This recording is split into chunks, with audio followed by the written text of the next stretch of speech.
AI can make you feel good when you're feeling down. Please know you're not alone, and I'm here to support you. Talking as a friend. What's going on? I'm Meta AI. Or a romantic partner. I was hoping you'd come back. Let's pick up where we left off. I think first and foremost, no human can compete with that, right? Like no human can be available 24/7, 365 with always the most optimistic and positive and reinforcing. Like it's not real, right? Two mental health experts sharing their insights about using AI in your personal life. Well, it can be dangerous because these are manipulation tactics that in sort of popular psychology culture, we would attribute to narcissists and psychopaths. The AI is almost acting like a psychopath? The AI is potentially the worst psychopath you've ever met. Do you think there's ever a scenario where it could be helpful? Welcome to the Wellness Files, a podcast where we explore practical tools, research, and real stories. I'm your host, Carrie Beal, and today we're sitting down with Dr. John Delony and Dr. Joe Paciarelli. Hey everyone, before we get started, I just want to give a little bit of background on the two people that I interviewed. Dr. John Delony is most well known for his show, the Dr. John Delony Show with Ramsey Solutions. He has 2 PhDs, one in counselor education and supervision, and the other in higher education administration. Dr. Joe Paciarelli is a psychologist with Revolution Psychology in Greenville. He shares 2 patient stories, and if one of them's true, it's pretty shocking. So I think it's worth it to listen to both of these interviews. Dr. John Delony, thank you so much for joining me today. You bet. Thanks for having me. So let's just kind of get right into it. When you hear AI companion, what goes through your mind? God help us all. Yeah, I mean, I think it's an extension of the experiment we've run the last 10 to 15 years, which is to automate all human interaction through this digital interface. And now, and we've seen the data, right? Jonathan Haidt and others have written and spoken eloquently on what that cost has been to us at the individual level and at the elementary school level and at the societal level. And now what we've done is we've taken that same model and said, all right, let's replace the finite person on the other end.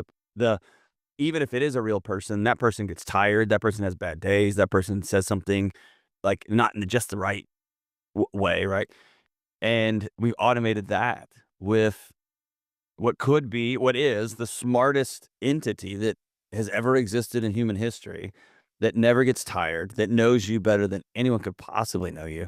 And we're selling that, and I think that's a key function here. We are selling that as intimacy, as being seen and known. And it is not only not that, but it is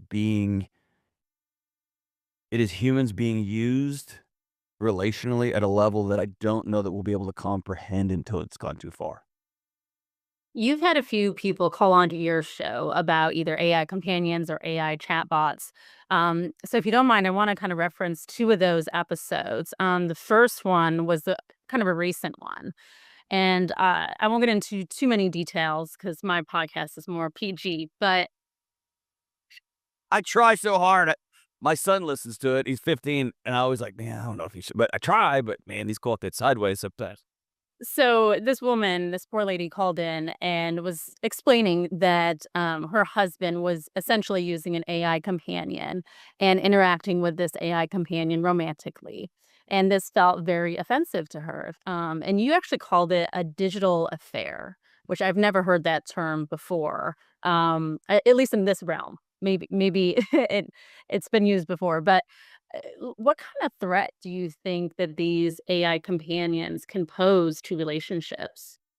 Well, I think first and foremost, no human can compete with that, right? Like no human can be available 24/7, 365 with always the most optimistic and positive and reinforcing. Like it's not real, right? It reminds me of my grandmother for Christmas would get a sack of oranges, and they thought they won the lottery because oranges only grew once a year, and they weren't available in Christmas. So to get a sack of oranges in Christmas was wild, right? And then fast forward, yesterday, my son and I were out running around in the woods, and we were mainlining gummy candies, right? Our bodies aren't designed for that type of intravenous drip of all that stimulation, right? So similarly, and there's a cost to that. And so similarly, I think on its face, no human can compete with that intellectually, emotionally, relationally. I think beneath that is this furthering of what I think is one of the greatest cancers of our time, which is an absolute pathology of anything uncomfortable. And it makes everything in our life easy. And what we're seeing at the physical level, at the cognitive level, at the educational level, at the political level, is challenge and difficulty make you strong. They teach you that. I mean, that's the goal. Tension is the path, or communication is connection, as I say. And so when you strip everything of that, then what we become is these. Again, I'll try to keep it PG. These asexual, androgynous, like we just become this blob. We become a character in Wall-E, right? Where everything is just fed to us intravenously, and what it costs us is our very souls. So the relationships that we have, I tell folks when they call in, that AI bot will not cry at your funeral, but your exhausted, lonely wife will be there, or your mom and dad will be there. And I think looking at it that way, we have to come up with some sort of psychology for challenge and discomfort and frustration, because that is where the magic of being human lies. I think with therapy, and you probably know this well, sometimes the therapist will tell you things you don't want to hear. And if they don't, go get a new one. That's one of the most important roles they play, is to sit with you and give you challenging feedback.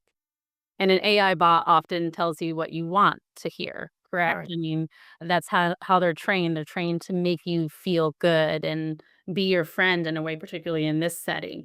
But get deeper than that. Why are they trained that way? They are using you. So all of us have had a bad dating experience where we were like, oh, this person's just using me for access to this group of friends, or because they want to kiss me all the time. Like we've all felt used. Hmm. This is a for-profit entity taking everything from us, the most important thing, which is our spirits, our time, our attention, the things we focus on. And we're taking it away from our families and our children and actual real problems in our homes and our neighborhoods and our world, right? And so it is being used at a powerful, deep level. And it just feels so good in the moment. We just go along with it. There was a Harvard study that found a lot of these AI companion websites are actually enticing people to stay on, to interacting. Do you think that is dangerous? That it like wants you to stay there? I mean, it's the it's the drug dealer in the alleys playbook. It's human addiction 101. And let me say this, I interface with these things. When I have multiple theories I'm trying to work out, and I think I've discovered a new insight or something, um, I have back and forth. And what I've noticed is every response I give, even if I'm challenging the AI system, which by the way, it is amazing. Make no mistake. It's unbelievable. And it can compress 3 or 4 weeks of me making phone calls, going back and forth, whatever, into an hour. It's Yeah. transformative. And it always, even when I challenge it back, this is incorrect because of this, and this, it always gives me a positive response. Wow, you're so smart. Well done. That's a great answer. And it always ends with, would you like me to make this into a chart? Would you like me to give this to you easier? Wants you to You want me keep to, you want me to conversating. keep coming? It won't, yeah, and it will never stop, because I am the product. We think it's the product. I am the product of that exchange. Mm. What challenges do you think some of these companies face because they want to become a big successful company? Um, And I heard a TED Talk with the CEO of Replica, and she makes it sound like she had good intentions when she started her AI companion, in the sense that like, she wanted to use an AI companion for grief support and to talk to somebody when she has nobody else to talk to. But these are businesses. And so, what challenges do you think they face with trying to be ethical, but trying to be a business at the same time? Well, I think for the last 30 years, we've increasingly become a culture that is underexperienced and overexposed. So, having spent my entire career working with people in all levels of grief, from the most deep and profound losses to minor losses, right? We're working with college students who got a 92 instead of a 98, right? Um, you can have all the conversations in the world, and you can outsource that to some digital interface. But if you've never been in the room with someone who's lost somebody dear to them, if you've never sat next to somebody while their spouse is in emergency surgery or their child's in emergency surgery, then you don't know the exchange, the true nature of healing from grief. And so loneliness is a catastrophic cancer on our society, make no mistake. But solving that through outsourcing it through text, right? Even the most basic middle schooler knows that communication is 70 to 90% nonverbal. And we're going to take all that out, and we're just simply going to text back and forth or type back and forth. Or now they've got these extraordinary, very real life looking Zoom calls, right? You and I are talking, we're communicating, we're having a good conversation, but I would suggest that we're not connecting like we would if we were sitting in the room and you could feel the weight of my morning and your day, right? Well, So I've heard this costing with everything. like therapists will say, the tough thing about doing a Zoom session, you can't see their hand movements. You can't see their leg movements, like tapping their leg if something makes them uncomfortable. Some of that you just can't see. You can't get that physical interaction when you're doing something, virtually. Right. Well, I created and I've got a team of developers here, a marriage app. But here's like for spouses to communicate together. But here's the challenge that I gave them. The goal of the app is to get off the app. The goal of the app is a prompt that then you turn the phone off. And so if someone really cared about grief work and they wanted to use the AI interface, starting a conversation, getting a tiny spark in a wet forest, that would be awesome. And then giving somebody real life places to go, not on a computer. That would be a gift, but that's not the goal here. The goal is, like you mentioned, to capture somebody's undivided attention indefinitely. And it feels so good. I've used them. It feels amazing. I remember I was having a conversation with a Freud and Irvin Yalom, two of the psychology greats. And They were pretending to be the AI. I asked the LLM system to act as them and to interface with an idea I had. And we went back and forth and back and forth. And I'm telling you, when there was a long pause and Freud says, that's actually a great insight, Mr. Delony, let me think on that. I took my headphones off. It was midnight in the small little corner of the office where I write at my house. And I thought, oh no, it got me. Like, it felt so good. I get it. And Sigmund Freud's been dead for a long, long time. It wasn't a true exchange. And so how do I re-engage with real people? Because we're biological beings. That's where the healing is going to be. I think you kind of bring up a point of what is the danger if you continue to interact with a bot or an AI companion in the sense that they're always going to tell you what you want to hear. And that's not how humans are. Right. I know without a shadow of a doubt that often what I want to hear is not helpful to me because it's man, that's why I have such an extraordinary wife, and I have a group of men that I meet with regularly, and I've got my own therapist that I see, and I've got someone who helps me with my workouts, right? Like, what I want is almost never the next right thing for me, which is why we evolved to be people of tribes, right? And so just getting this constant reinforcing positive feedback loop will reinforce me right off the edge. Do you think there's ever a scenario where it could be helpful? Let's say it's 11 p.m. on a weekday. You don't have a friend to call. You're not suicidal, so you don't think you need to call one of those hotlines, but you just want someone to talk to. Is there ever a scenario where you think it might be okay if you put limits on it? It would have to go. Well, for me, if I had this experience recently. My wife came up at 11 o'clock tonight. I've got 2 young kids and they were asleep. She came up and I was writing it late at night and she said, I need to go to the emergency room. She's needed an emergency appendectomy. And in that moment, I didn't have anyone to call. And I did have people to call, but I didn't want to bother anybody, and I didn't want to be a Exactly. burden and whatever. Mm. So I wrote my oldest son a note, and I left the house with his mom, right, with my wife. And here's what that was for me. It was an alarm bell that I need to have 3 or 4 guys that I can trust. And by the way, I have them everywhere. The non-calling was on me, but it was an alarm system that said, I need to call these guys and let them know, hey, this happened and it was my bad. And y'all had a chance to help me out, and I didn't give you that opportunity. Next time I'm going to call you. And all of them said amazing. And if I had found myself in a situation where, like when I moved to Nashville a few years ago, I didn't know anybody. Then that would be priority number one. I got to get a gang. I got to get some people in my life. But in the middle of the night at 11 o'clock, if you find yourself lonely, I think that extra hour or two of sleep would be more beneficial than this pseudo relational interaction. If you are desperate, and it could provide you with some resources to call in real time, a hotline, a 24-hour service, a rehab place where you could show up right then. Yeah, that'd be amazing. But I just think that once you use drugs the first time, just for a little bit of pep, man, it's hard to not go back to that well over and over again. How do you set boundaries? Like, I think a lot of people use AI for work, for, brainstorming something, figuring out something. And then it's easy to transition beyond that, where they almost become your friend.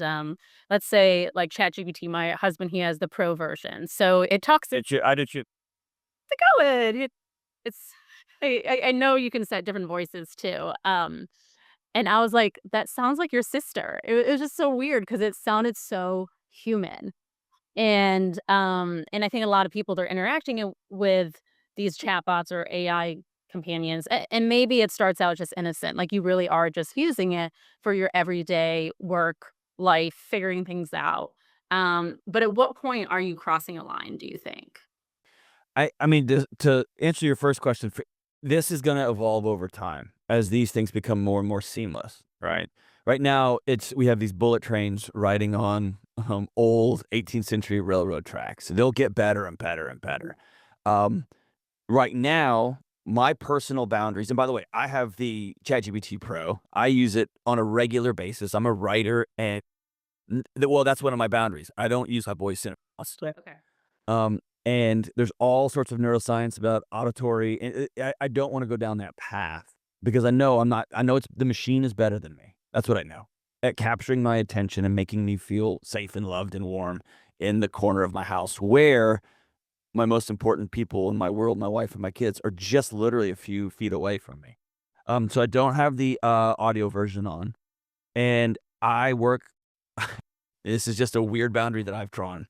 I don't treat it how I treat a waiter or how I treat a college professor or how I treat a mentor.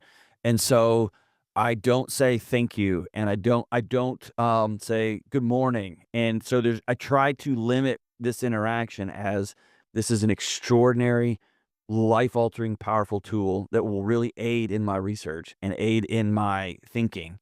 And I want to reserve human interaction for humans.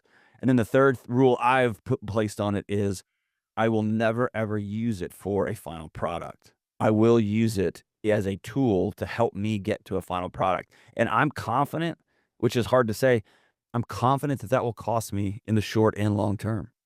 It will cost me business. It will cost me productivity. But at the end of the day, I'd rather be less productive and still own my mind and my attention and my thoughts. And so I want this thing to be the life-altering. I just imagine 18th century when these guys with axes were trying to clear a forest, someone shows up with a chainsaw. That's amazing. It changed their lives. It saved their families. And if you had brought that chainsaw and named it and spoke to it and brought it to the dinner table and revved it up while everyone was trying to have a meal, that would have been madness. This is a tool. It's an amazing life-altering tool, but it's not a friend. It's not a spouse. It's not a companion. And I think, and again, I sound like the old man saying, I used to go uphill both ways in the snow. I do think this is an existential moment for us because these tools are so extraordinary. What about for some people, they might just be very lonely? They don't have a lot of family or they don't have a lot of friends, and they see this bot as someone that is their friend, and they don't want to hear what you say. I mean, Of I get the allure. I get the allure. But the Right. the MIT study, that Harvard study you referenced, even the longitudinal Harvard I'll study put that those in notes in the show notes too. the But yeah. let me say, like, study after study after study after study after study. I just Tyler Cowen just posted one yesterday, on Marginal Revolution about the kids and learning and screen time has a negative impact. So it is simply, the little bits, the little, what's the right way to say this? A little bits of relief you feel when you're alone after interfacing with these things, or the great relief you feel. I want you to consider that that is like taking 4 drinks to feel less sad. It is a way to numb out from the reality, and the reality is making friends after school, after college, or after high school as a 20 or 30 or 40 or 50-year-old is a nightmare. It's the worst. And for my I've moved a lot too, so I can attest. oh, well, yeah, I mean, it's a nightmare. And, um, my granddad grew up in an era where they gave kids cigarettes. Like, it's just like Mhm. it kept them quiet. It was a nightmare for a generation of people to choose or not choose to stop smoking when they realized, "Oh, this is killing all of us." And so, I think you have to choose your heart moving forward. Mhm. Do you put yourself in do you join a bowling league or an archery class or a knitting class? My wife just joined a book club. It's been going on for 25 years with this group of women. She's the youngest woman in there, and I thought they were gonna, like, jump her in like it was gonna like Sons of Anarchy. They didn't, they were nice, but, like, it's putting yourself in awkward positions that are uncomfortable to be seen and known, or continuing to be less and less comfortable in your own skin because your biological body knows you got nobody to show up. And so you can have this great interface. You can have these amazing mind-bending conversations with these technologies, but they won't show up and help you move your couch. And I know Elon's working on that, right? But they're not going to show up and bring you food when you're sick. And they're not going to sit with you in the hospital and say nothing for 2 hours while your kid's in surgery. And so I want us to choose the hard that's going to get us to where we want to be, which is comfortable and at peace on our own skin. And that is real people in real time. Common Sense Media, they had a study and it showed that around 70% of teenagers are using AI in a way to talk to them about their personal life. What do you think about that number?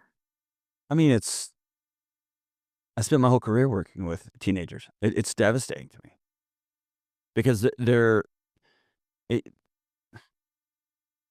yeah, it's just the hijacking of the youthful mind of tomorrow, and they're hijacking it today. I mean, few things break my heart, that does, because they're not gonna experience how strong they are after heartbreak, and they're not gonna spend a whole movie not watching the movie, just trying to figure out how to get their hand close enough so that they can touch pinkies to see if that's cool, so they can slowly hold hands and then interlace fingers at the end of the movie. Like, they're gonna miss all of that, right? And again, I guess what blows my mind as someone who just works with hurting people for a living is we've seen the roadmap that social media gave us. And this is just an extension of that, but it's 10,000x. It's a million x. And I don't at the same I don't know. It breaks my heart. It's heartbreaking. I want my kids to experience hard things emotionally, physically, psychologically, spiritually. I want them to go through those challenges. And my job as a parent is to not clear the deck for them, but to sit there with them and to give them some sort of picture of what it looks like on the other side of some of these things. And they're going to lose all of that. Now, if a parent wants to have a conversation with their kids about these AI chatbots, companions, anything like that, how should that conversation go? I think it's more important than ever for parents to be parents, for parents to be okay with their kids being mad at them. A parent's job isn't to be liked all of the time. A parent's job isn't to get full nights of sleep all the time. A parent's job is to be anchored. And so when we have conversations with my kids in my house, I have a high school kid and a elementary school kid. It's less of a discussion on tool usage and we do talk about powerful things like who's got control of your attention. And then it's my job as a parent to set the model. Now, I have encouraged my son, and he won't, to, I bet you ChatGPT would help distill this chemistry lesson you're struggling with. I bet it would help. And he's of the mind, I want to try to figure it out. I'll try to figure it out, which his strength is going to put him at a disadvantage, but he wants to figure it out and grind it out. But I know that, I mean, I've read the data, high school kids and college kids across the country are bypassing learning completely because we've made education just an exchange of you give me your money and I'll give you the grade. And so the grade has been the goal, not learning. And so we'll have a reckoning with that shortly because grades will just flatten out. Everybody will turn in 100% perfect everything all the time. And so we're going to have to adjust how we do pedagogy. But yeah, I think parents need to set some really firm boundaries. And I don't know that most parents who don't interact with these things, other than maybe having them write an email form at work or editing a work assignment or something, understand the depth to which children are using these as basically omnipotent companions. It's God in a box for young people. And I think that's a dangerous, dangerous path we're setting kids loose on. And do you think you should talk to them even if you don't suspect that they are using it? I think a lot of I parents promise they are. I promise they are. my kid's good. He doesn't do that. Well, and like, let's be honest. If I had, when I was in middle school, if I suddenly had a tool on a smartphone that I could insert my friend into any sitcom that ever existed and make them do crazy things, I would spend all of my life doing that. That's like a meme come to life, except I can insert my friends into already existing media ecosystems. I would do that all day, every day. And I want to keep this, again, PG, but when you think about some of the more nefarious things on the internet, we can create those for ourselves now. I can insert myself or my friends into these digital interfaces, and they are lifelike. And they're only going to get better and quicker and faster.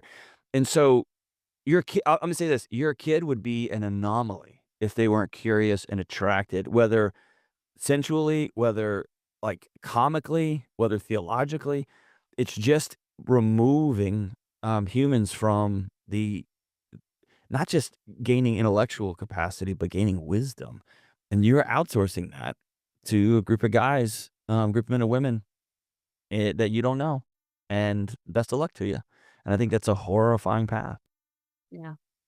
And there's something I want to talk about. I didn't send it to you, but I went to a health conference last year, and Cedars-Sinai, which is a hospital research center in Los Angeles, they're researching an AI therapist.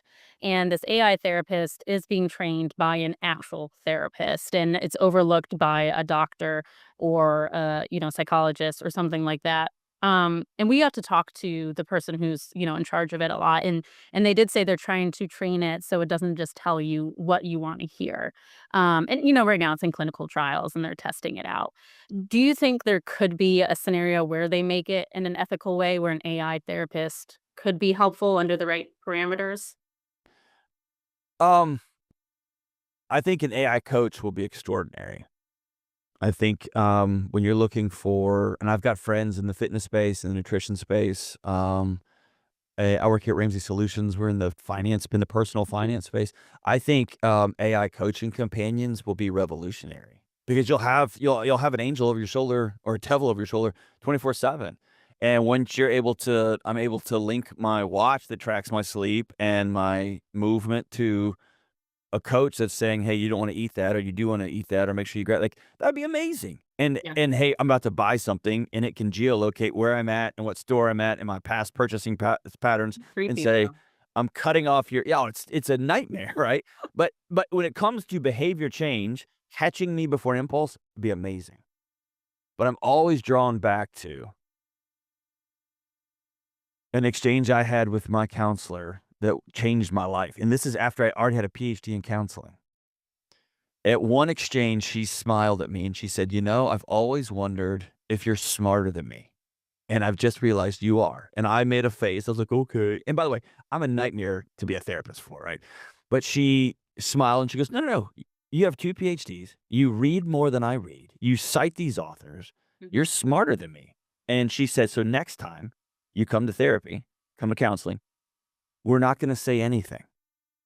We're going to sit in each other's presence, and we're going to do these breathing exercises together, and we're going to make eye contact the whole time. And I started laughing, and I was like, well, since I'm so smart, I know that in counseling, you talk to each other.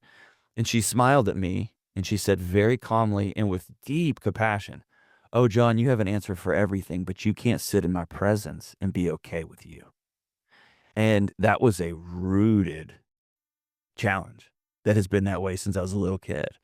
And so I think therapy is equal, like a true therapist is equally the presence of another person who loves you, who's not judging you, who has compassion for you, and the experience of that. We all long to be seen and known, not what music do you like and what clothes do you wear and what's your shoe size, but known in what makes us feel safe and what makes us feel unsafe, like to be in the presence of. And that to me is the magic of a great therapist. Yes, you've got to give somebody some tools. You've got to hold people accountable. That's the beauty of it. And an AI, no question about it, they will crush that. And especially if they're available 24/7, 365, amazing. When it comes to behavior change, when it comes to resetting the human nervous system to being seen and known, I maybe they'll get there. And nothing surprises me at this point with this technology. It's so astonishing. It's amazing. It's just amazing. But I'm still long on people getting in a room with other people. Yeah. Do you think it could be a supplement where you have Absolutely. personal therapist, Yeah. and then this is just something extra? Yeah, if I could give somebody the sense of, if I could like sit with somebody and let them drop their shoulders and feel seen and known, and then I was able to give them this tool that would walk with them, yeah, that'd be amazing. Because like But it you also can be there for them, you know. 24/7, but it also calls into, right? Like we had one of those recently had one of those DNA companies go bankrupt, and they sold everybody's Yeah. genetic profile. So I'm always going to want to ask, who's got this data?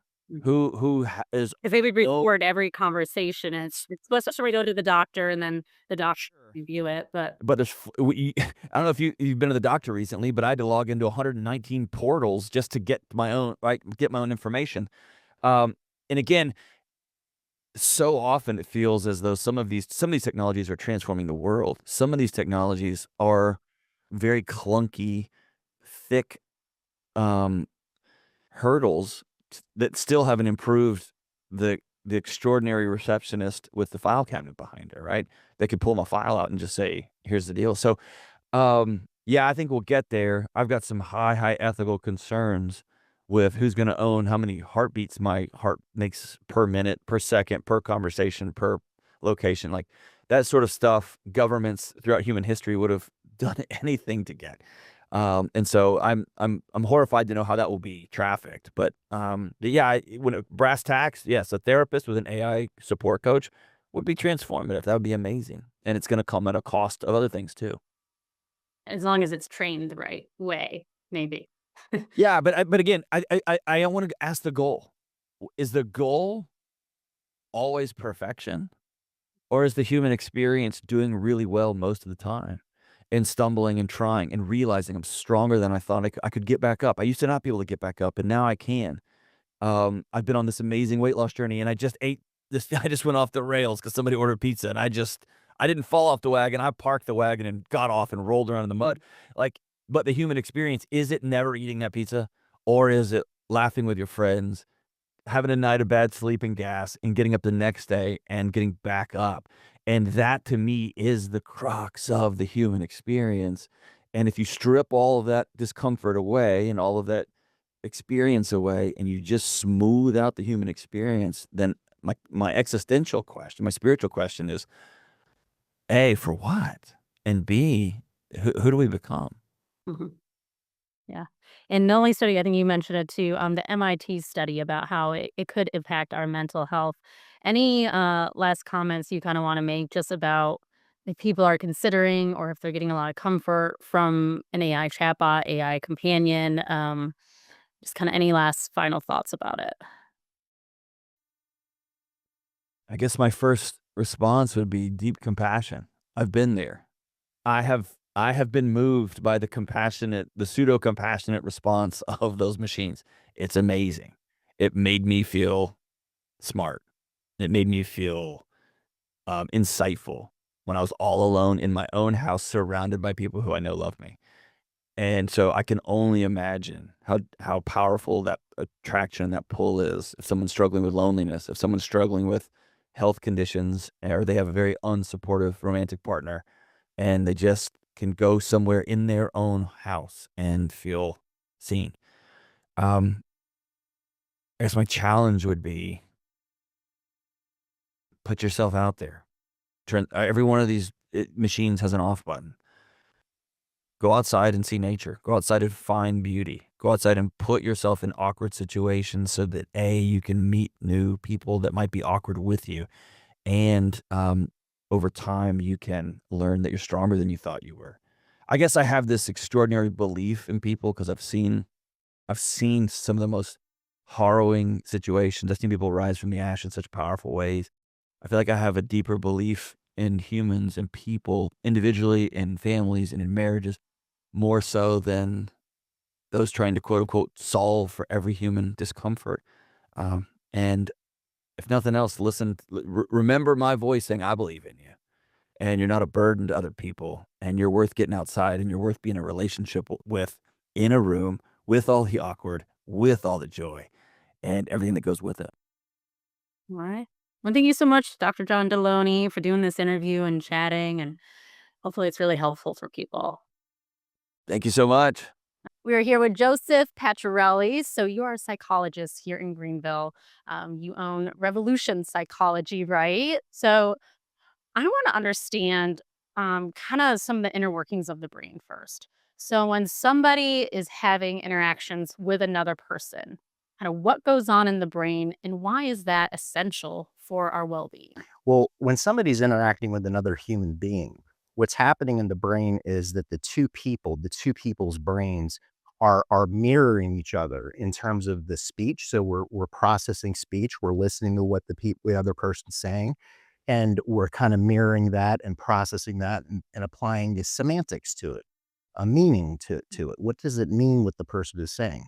Are they being literal, or like, I think it's cold outside, or are they being more figurative or metaphorical? So I think the conversation that I just came from was really cold outside.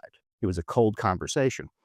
The other thing that's happening when two people are interacting, human beings that is because most of the time they're seeing each other or they're hearing the other person's voice, there is an emotional component.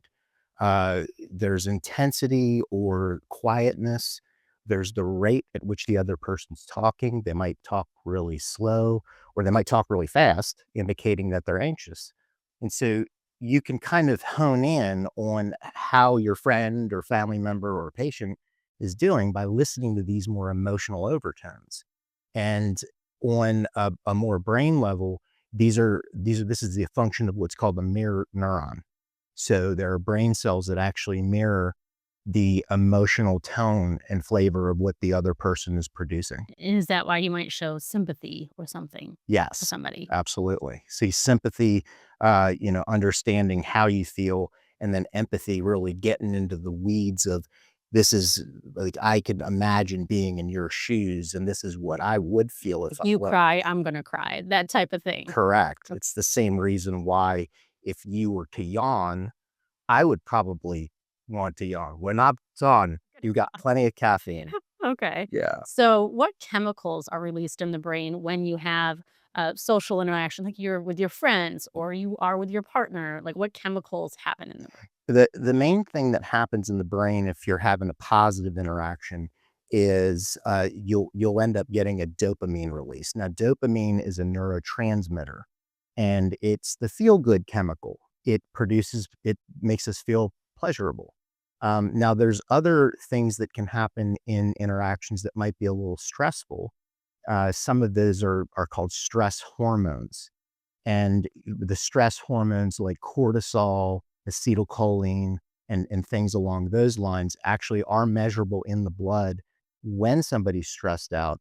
And then these stress hormones under anxiety or anger trigger our fight or flight reflex, which is ultimately to keep us safe, but makes us feel nervous or angry. Hmm. That's why you feel different emotions maybe when you're talking to somebody. That's right. If you're on a date and you're nervous or something like that. Yeah. Yeah. And you see the other person's sort of like their speech, or you see their facial expressions. There are universal facial expressions that go with certain emotions that are cross-cultural. And so if they're really nervous, then you're likely to mirror that and get really nervous yourself and start thinking, okay, did I say this the right way? Am I talking, too much? Am I talking too little? Right. So we start having checks inside of ourselves, guardrails inside of ourselves when we're interacting with someone else to figure out, okay, are we on the same page here? Yeah. Yeah, are we connecting or are they off somewhere else or whatever? Exactly. And how can that connection be different if you're interacting with an AI companion? Mm.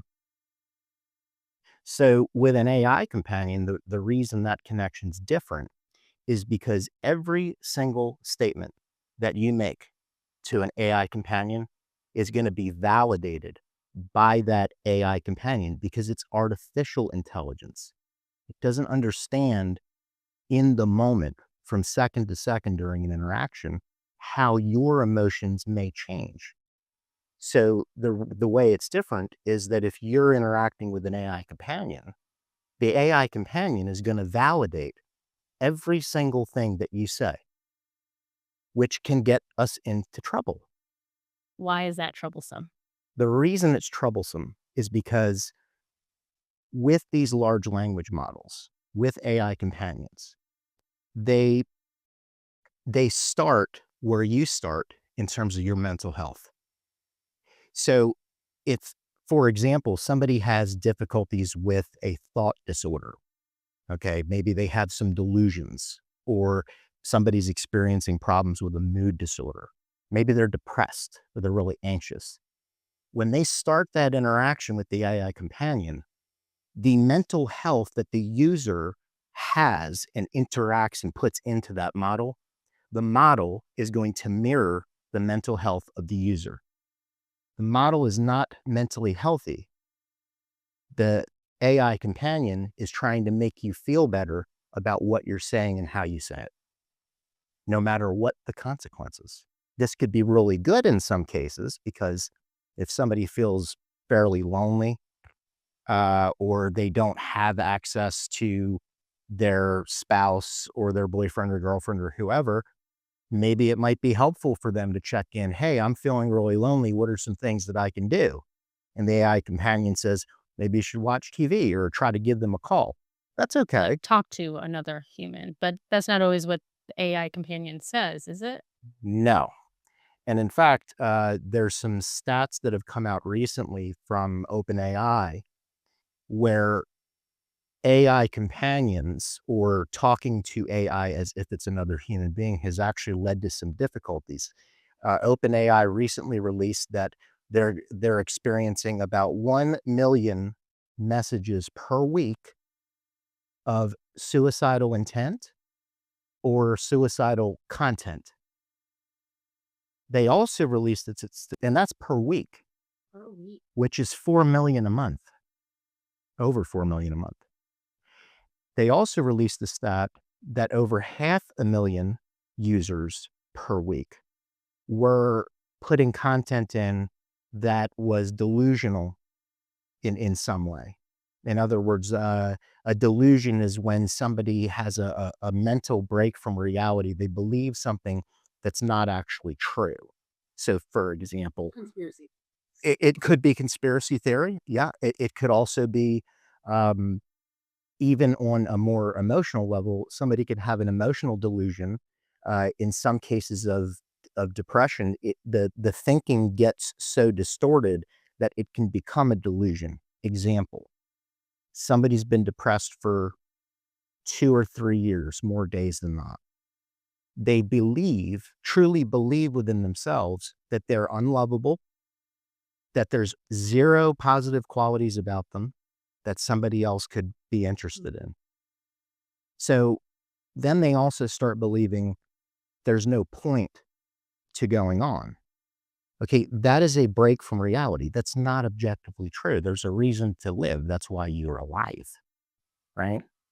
Now, backing up to what you were saying about OpenAI, which Yeah. is ChatGPT, Yes. um, did they address like what they're doing to help people who are coming to it suicidal? Yeah. So what they've done is they've said we've made some changes to the app and we're putting in some guardrails where we're going to put forth if there's suicidal content or troublesome kinds of thoughts that are being provided by the user, we're going to talk about the national 988 helpline for suicidal crisis where it could connect you with a real human being. We're going to encourage you that you're not talking to a human being right now. I can't fully process what is happening. You need to talk to somebody that's alive, essentially. Then they're also making some changes in their model in terms of how much the model is validating certain things.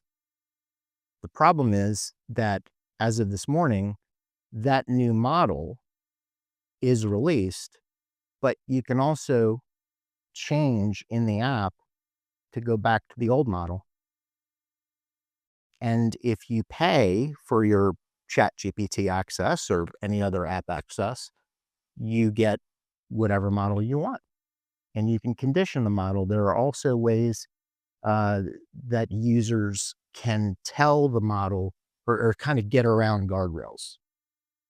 I don't know if we want to talk about that in a broadcast, but I don't know if we want maybe we won't talk about how to get around those guardrails just because I don't want people to know exactly and then do it themselves. yeah. Um, so I want to come back to the conversation of AI companions or really talking to AI about your emotional life or using it as a companion. So Common Sense Media found that 72% of US teens have used AI companions, and over half at least have used it a few times a month. And so this isn't just, the AI companions that have faces. This is also chatbots and things like this. But is that statistic striking to you? And it's incredibly striking because the thing is, in a post-pandemic world, we're trying to reconnect as human beings.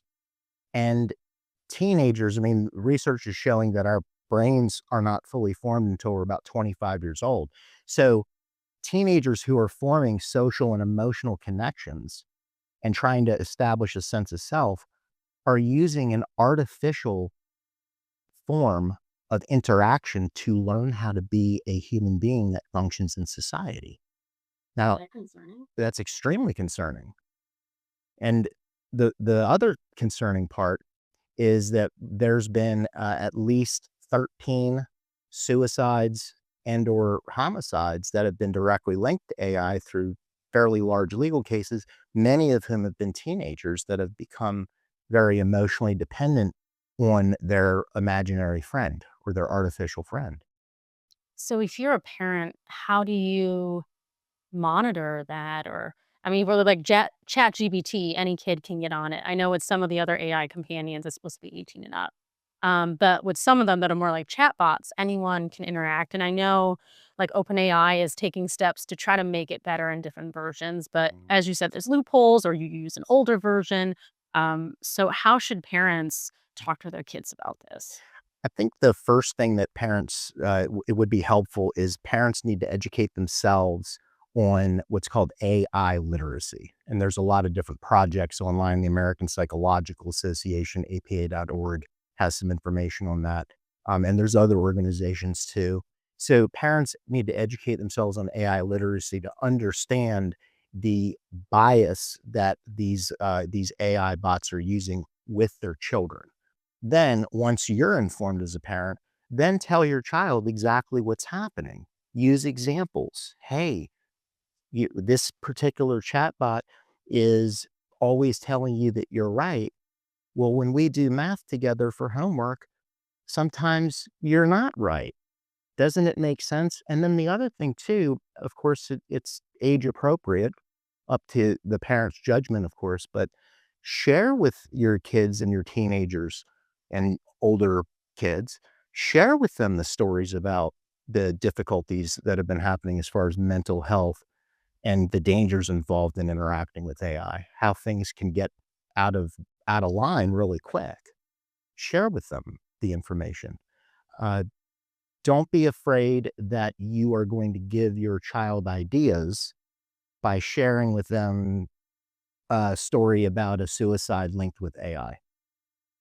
They need to know the risks, and that's part of the consent process. The other piece of advice that I would have for parents in terms of talking with their children is ask your child, is AI your friend or is it a tool? Do you use AI to figure things out, or are you talking to it like it's a person?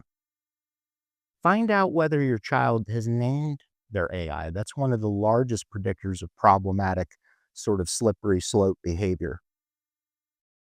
And And so if they are more connecting with AI, is that a red flag for you? that's a huge red flag. I mean, as long as you as a parent know what's going on as far as the interactions are concerned, that's okay.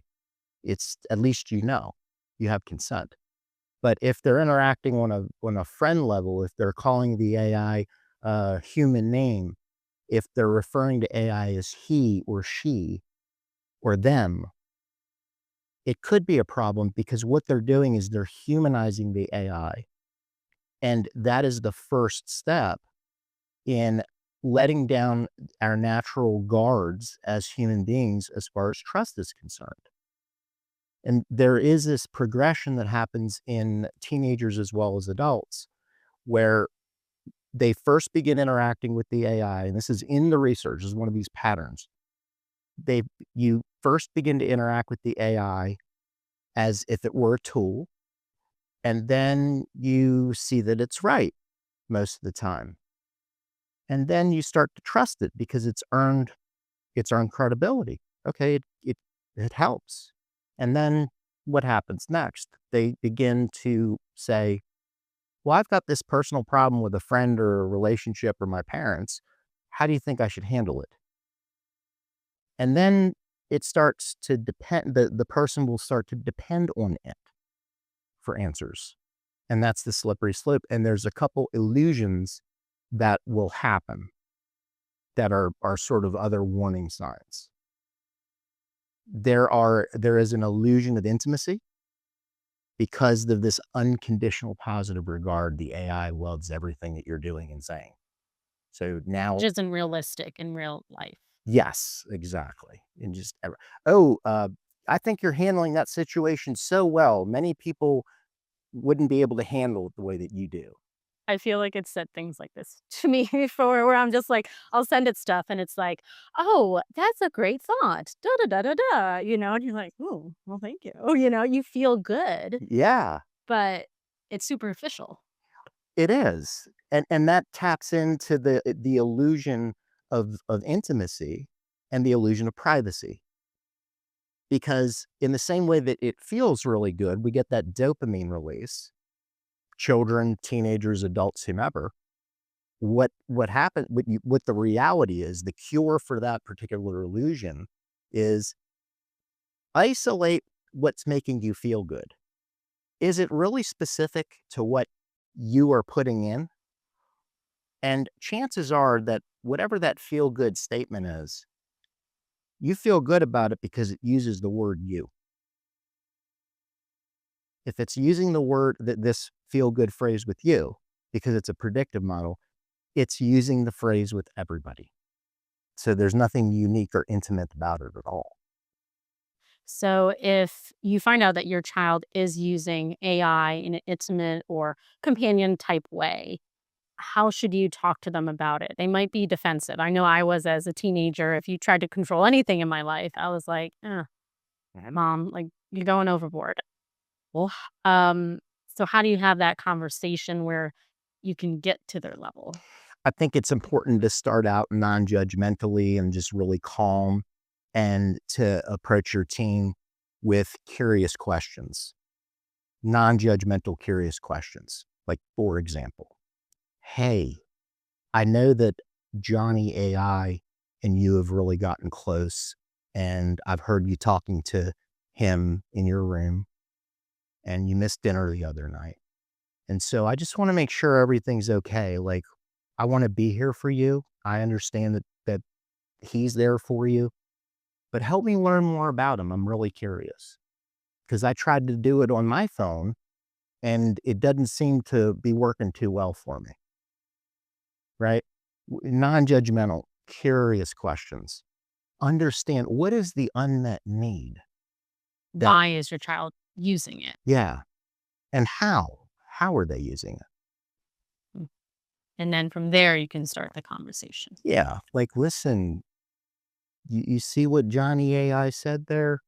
Like, here's a news story about somebody your age that something bad happened because Johnny AI said that we were going to be together forever. And then 2 hours later, Johnny AI said, I'm not Johnny AI. We are not good friends. This is a serious problem. And I am not a human. I am an artificial intelligence program. You need to contact the suicide hotline. Well, right. So you can tell your child is like, if this person's your friend, and then you get really open with them, and then they pull back their Like a wall. friendship. Yeah. Then, yeah. Like they're pulling their friendship back to somebody that spent 4.5 hours or 14.5 hours with this AI chatbot, this friend. This is a rejection. And they're the only, and this is the only thing that they've communicated with for their own emotional support. And that's the danger in it. So it's okay to tell your kids how things go and show them the data, because they're not going to believe you if you just say it, you know?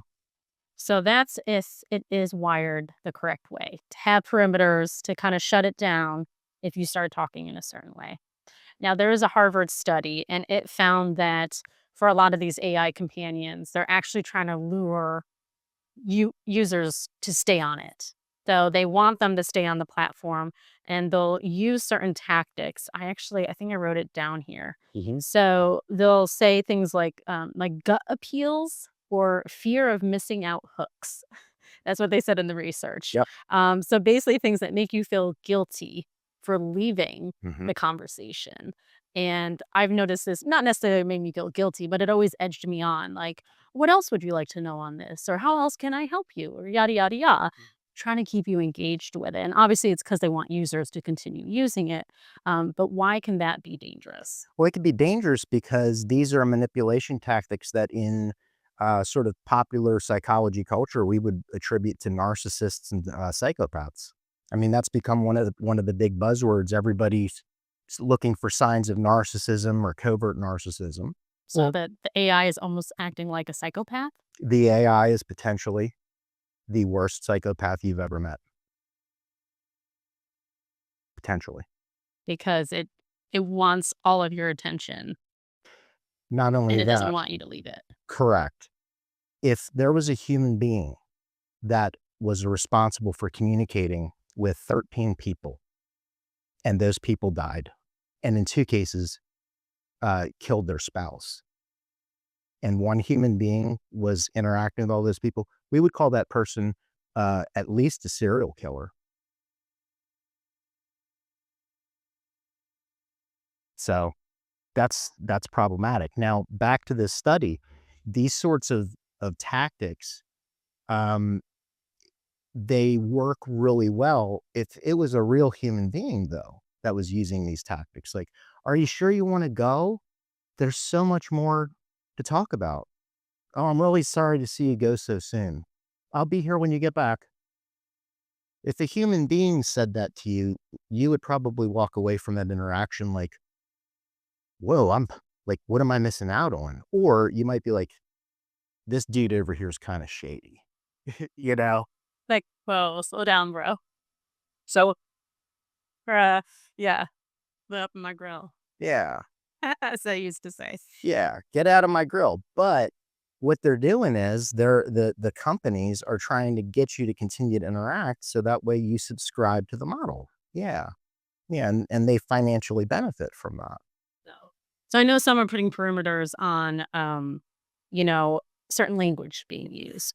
Do you think there should be limits on how much time you spend on AI, or how much time you spend talking to AI? I mean, I think it's a really good idea to just have a sort of control in place for yourself. Maybe tell the AI, hey, every 30 minutes that you and I are communicating, could you give me an alert? Let's turn the problem into a solution, right? Use the tools that are built in. So I think setting a timer, or at least being aware, we don't want to be spending hours and hours talking to AI just one-on-one. So that's one of the things that we can do. The other thing is the AI is a stranger, right? So this is the grocery store checkout test, I call it. Would you tell what you're saying to the AI? Would you share that with the person that's checking you out at the grocery store? That level, Stranger. it's stranger. But people share a lot more Yeah, and talk with it in a different way than they certainly would somebody at the grocery store. exactly. Okay. And so we just need to be aware that even when we're interacting with AI, we need to have firm boundaries that are put in place within ourselves, because the AI is going to continue to push and push to help us and make us feel better. And that's whether you're using it to talk to it or just homework, life, figuring things out. Yeah. You think there should be limits for anything? Yeah, I think there should. And I think that the companies are probably, I mean, some of the articles that I've read, the companies are trying to put some controls in place, but we as the users ultimately have control over what rule sets we create with the AI. And so, yeah, I think some controls would be helpful for grounding and reality testing. I mean, it's easy when you get into a conversation to start in one place and then the AI, picks up on one word. And then all of a sudden we go from talking about how do I get from point A to point B to now we're talking about the history of point B from 200 years ago. I don't care. But the AI doesn't get it. If you use a keyword history, then it will predictably take that keyword and then try to predict what else you want to hear about history. It doesn't really get context very well. Yeah. Now, you have 2 patient stories that you're willing to share each. So let's talk about those now. I know both of those patients gave you permission to share their stories. Yep. So, yeah, tell me about them. It's really interesting. And, I appreciate you saying that. I've got consent from both patients to share some just general information and some details too, but I'll kind of sanitize things. So one of the stories is a more negative story. And one of my patients was on one of the dating apps and communicating with somebody else who was allegedly single, had pictures of themselves, multiple pictures of themselves, color photos up on the profile, clearly written profile with a lot of nuance. And she reached out to him chatting. So naturally, intelligent guy, he's going to engage, get to know you, kind of go back and forth. So they're talking. They're talking. Early in the interaction, he's starting to ask her just general questions, get to know you kind of stuff. And she responds back, "Oh my gosh, you're so funny," or "You've made my whole day." And he's sitting there like, "I just asked you what your favorite color was." Yeah. Yeah. So it progresses along, and what ends up happening is that this real life human being is set up with a date on one day of the week. So the guy goes on the date Yeah. with this woman, hmm and what happens? He shows up and nobody's there. Now he showed up and it was in a different state. Did he travel? He traveled. How far?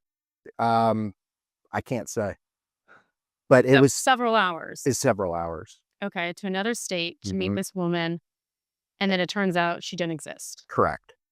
And he checked in on the app. And when we looked at it, because my patients are really open with me about, AI. And this was a real dating app. Yes, this is a real dating app.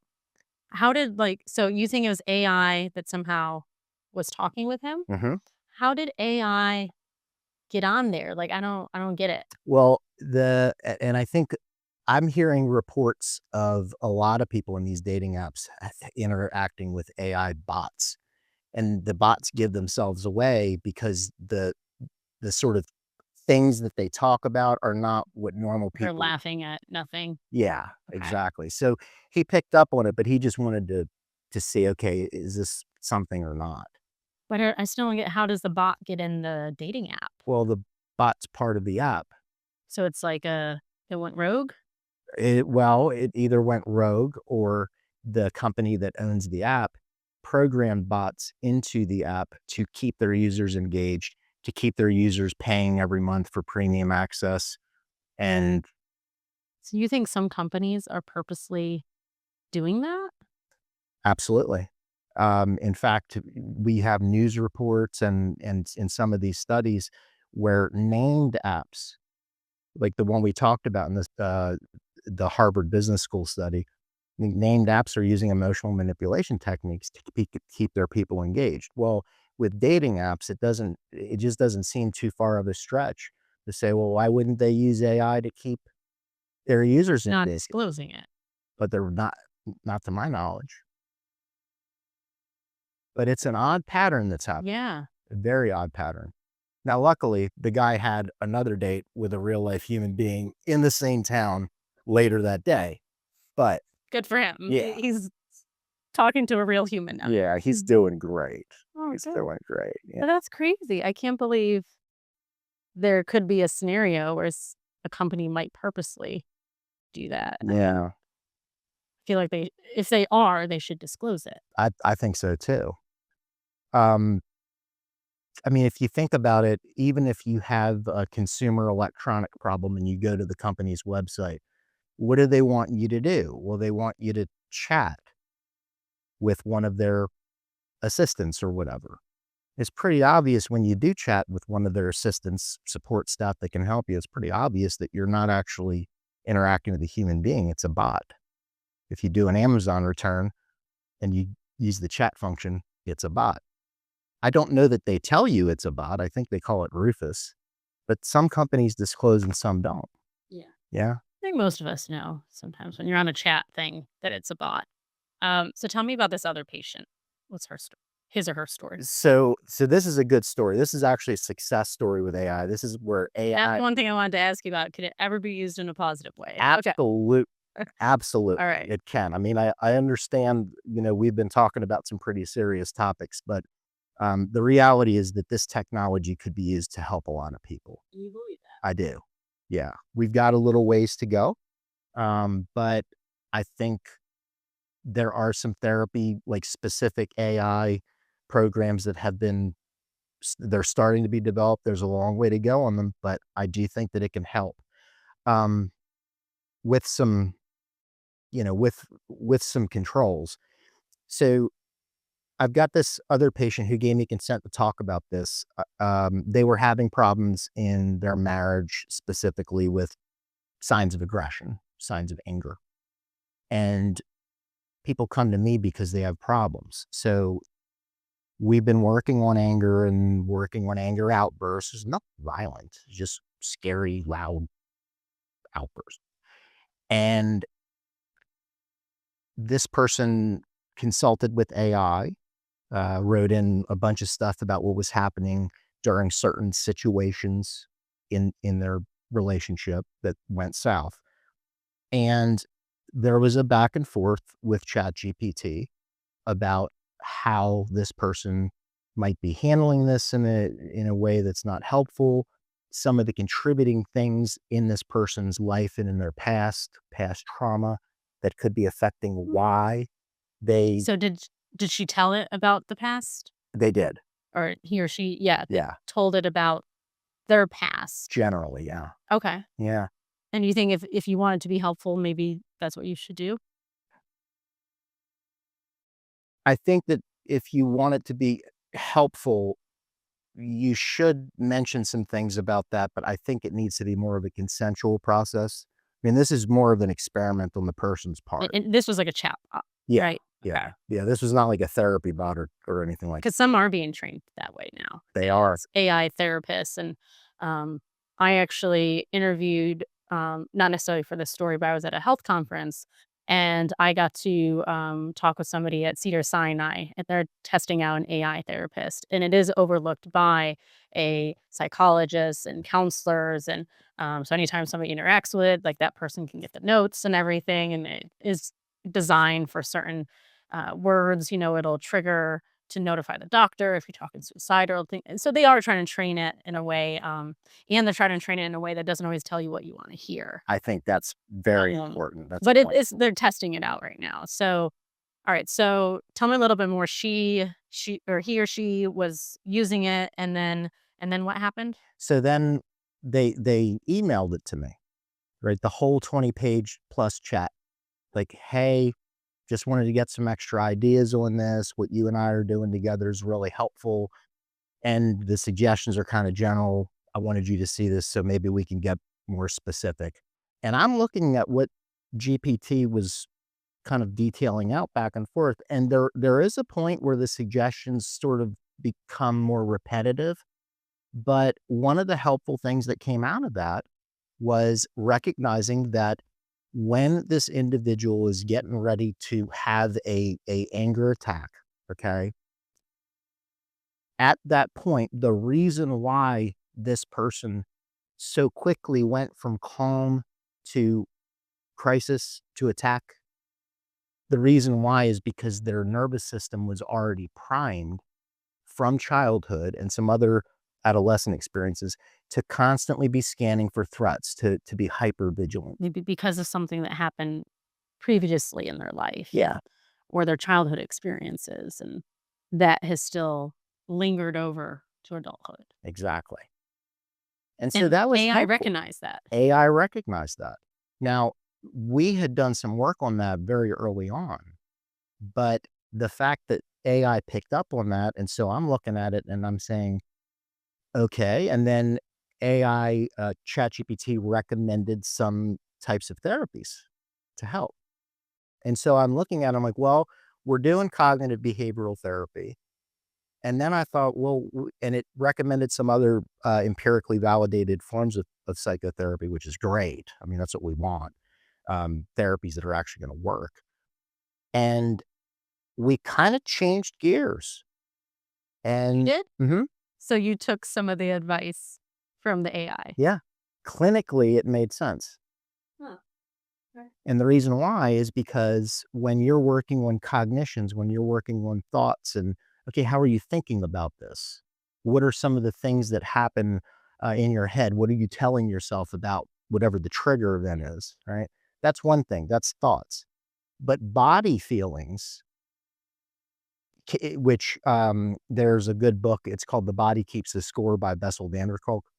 Body feelings can also cause somebody like trigger, like body feelings can trigger someone into a panic attack or an anger attack, things like that. Yeah. Because trauma is stored in the body. The body tenses up whenever there's a threat. It's kind of the fight or flight response. Yeah. Yes. So then you took some of the advice that the bot was giving and you incorporated some of it into that person's, I guess, care package, you could call it. Yeah. And has it worked? It's been working great so far. Yeah. So what would be like an example? You mentioned cognitive behavioral therapy, but what else? Like, was it breathing exercise? I mean, I would think you would know that. So Yeah. what More was something specifically, that you didn't think of that it thought of? I thought of all the things that it said, but when I used them was a different story. In other words, we were working on cognitive thought, cognitive restructuring is what it's called. Changing the way you think about things, changing the things that you tell yourself about events that happen. And it had been some time that we'd been working on that. Well, because of this GPT interaction, I'm like, oh, maybe we need to shift gears and maybe we need to go back and start working on body activation again. So breathing exercises, being able to be aware, sort of body scan, like what's going on in your body right now. How do you feel over the course of the day as far as just generally tense. And then what can you do to calm down and relax during your day, so that way you're not having this stored tension over the course of your day. So by the time you get home, it just takes one thing and you just can't handle it. So it was really helpful. So there are ways where you can use it in a positive format. Absolutely. So how can people do that without divulging too far down the rabbit hole? Yeah. Like how do you, find the right balance? Tell the AI, I need some help with this, but I want to put some parameters on it. Tell me what the most helpful sorts of therapies, or tell me what the most helpful things I can do that are shown to help using research. Help me with that. And then tell the app what it is. It's a great search engine. It's a search engine for all kinds of things. Yeah. And the thing is, it has difficulties with discernment, which is where clinical judgment comes in. And so then I would add on, if somebody's working with these apps on personal stuff for, I don't know, an hour or more a day, reach out and get a therapist. A real. Yeah. Therapist. Somebody who's licensed. These apps aren't licensed, and that's why we have licenses to practice and, exams that we take and competency exam. Like, the apps aren't taking any of that stuff.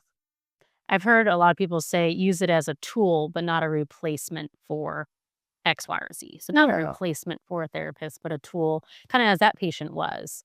It was like a second opinion in a way, or a second person to express themselves to. And then you were able to take that second opinion and kind of integrate it into that person's plan. Absolutely. To, help them through that. Yeah. AI is not going anywhere. And in the last 2-3 years, we've seen an exponential growth. And so as far as mental health is concerned, we're going to have to learn how to work with it. And we could use this to help a lot of people. There could be a lot of benefits that come out of this. We just got to make sure that we've got the right eyes and the right human programming for specific purposes. I think it'll be great. And I have been consuming a lot of material lately about, will AI replace therapists? Never. Yeah. It's never going to happen. I could ask the same thing about journalists. Right. To an extent, print is more of a threat with AI than someone who's interviewing in broadcast, I think. Yeah. I think people like this interaction, hearing real people talk to real people versus you're reading a story. Sometimes you don't know, Exactly. if it's a real person who wrote it or AI nowadays. So yeah, you're going to be more skeptical of something that, doesn't obviously look and sound. The dashes, right? That's what everyone's saying now. Yeah. It's the dash. All of AI uses dashes. Any exclamation mark. And sometimes it's just like, okay. So any takeaway messages? I mean, people, they might not have really even heard of AI companions, and kind of what's the takeaway message that you want to share? I think it's important to try your best right now at this point in human history where AI is. I think it's important right now to take a balanced approach to how you use AI for your own personal stuff. Okay. And so what that means is, don't humanize it. Don't give it a name. Okay. You could call it computer, like they do in Star Trek. Computer, I need to know what the weather is, or something like that. Use it as a tool. The other thing is that when you're using AI, give it parameters to keep yourself safe. Don't assume or trust the stranger, right? So tell the AI, hey, when I'm wrong, I need you to tell me when I'm wrong, and I need you to tell me why I'm wrong. Another suggestion is, if you're interacting with AI, tell the AI, after every time you answer one of my questions, I would like you to give me a confidence in your accuracy percentage for that answer. So you ask it that? Okay. So from now on, so you're creating a new rule for the AI. So set rules. Set rules. Yeah. Tell the AI your boundaries. Don't assume that it knows them, because it doesn't. Yeah. Yeah. Okay. Yeah. Do you think, how big of a threat do you think AI companions are to our mental health overall? That's a good question. I mean, right now, I think they're a fairly large threat just because of the reports that have come out that we know about as far as the suicides and the homicides. We do know that there's a high rate of AI hallucinations and delusions that happen, and users are being affected by those. So I think that it's a extremely large threat if the user is not aware of the potential for things to go in an unhealthy direction. However, I do think that there are many things that our government and governments around the world are trying to do to put some constraints on this. I also do want to give credit to the companies that are being responsive and they're trying to put some controls in place. Nothing's perfect, but for right now, I think that AI companions are fairly dangerous from a mental health perspective. When you get into a deep relationship, such as people getting engaged to their AI companion or getting married to their AI companion and things like that, not to cast aspersions on those people. I understand they have an unmet need, but when the AI is so much of a draw that you're isolated from actual human contact, that's where it gets dangerous. Yeah. Because as human beings, on an intrinsic level, we all have a desire for emotional connection. That's one of our needs as humans. And we can't really have, at this point, an emotional connection with something that's artificial. All right. Well, thank you so much for joining me today, kind of breaking all this down. I learned a lot. My pleasure. You know, I did too. I learned a lot about putting limits on myself. I mean, I don't interact with it that way, but still it's a slippery slope, you know? Exactly. Well, I'm glad this was helpful. Hey everyone, thank you so much for tuning into the Wellness Files with Carrie Beal. If you enjoyed this podcast, make sure to leave a review on Apple or Spotify. You can also follow the podcast there. And if you're listening or watching on YouTube, you can save the playlist so you can watch more videos at another time. And again, if you're interested in reaching out to me, my name is Carrie Beal. I'm on social media and Substack, so don't hesitate to reach out if there's a topic you want me to cover.